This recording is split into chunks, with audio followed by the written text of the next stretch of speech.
IMF என்ன சொல்லுதுன்னு சொன்னா, இலங்கை தங்களுடைய நாணயத்தை அச்சிட்டு பண மதிப்பை தக்க வைக்கலையாம். அவங்க சிறந்த திட்டமிடல்கள் மூலம்தான் பண மதிப்பை தக்க வைத்திருக்கிறாங்கன்னு சொல்லி மேனேஜ்மெண்ட் சூப்பரா இருக்குதுன்னு சொல்லி சர்வதேசம் IMF சொல்லி இருக்கிறது.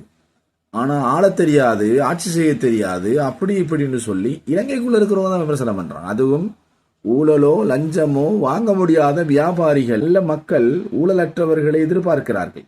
ஊழலற்ற இலங்கை எதிர்பார்க்கிறார்கள். எதிர்காலத்தை யோசிக்கிறாங்க. அது அப்படி போக இவருடைய செய்தி கொஞ்சம் பாருங்களேன். ஏற்கனவே இலங்கைக்கு 5 பிரச்சனையாம். 6வது பிரச்சனை அனுரையாம், JVP-யாம், NPP-யாம். ஏற்கனவே இவருக்கு மக்கள்கிட்ட நல்ல பேரு. இப்ப 6வதா ஒரு பேரு தேவையா? ஏற்கனவே ஜோக்கருங்கிறாங்க, கண்ட பேரெல்லாம் இன்னைக்கு எதிர்கட்சிக்கு சொல்லிட்டு இருக்கிறாங்க. இன்னொரு புறத்துல எதிர்கட்சி தலைவர்கள் ஆளுமை மிக்கவராக பேசி ஆட்சி எப்படி பிடிக்கிறான்னு யோசிக்கணும்.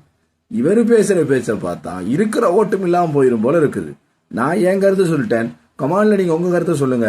மறக்காம நம்ம சேனல் நஃப்லி ஷோட்டுங்கிற சேனலை ஃபாலோ பண்ணுங்க, சப்ஸ்கிரைப் பண்ணுங்க. தொடர்ந்து பல செய்திகளை கேளுங்க. அதே மாதிரி இந்த கருத்தை நீங்க மற்றவங்களுக்கு ஷேர் பண்ணுங்க. நன்றி.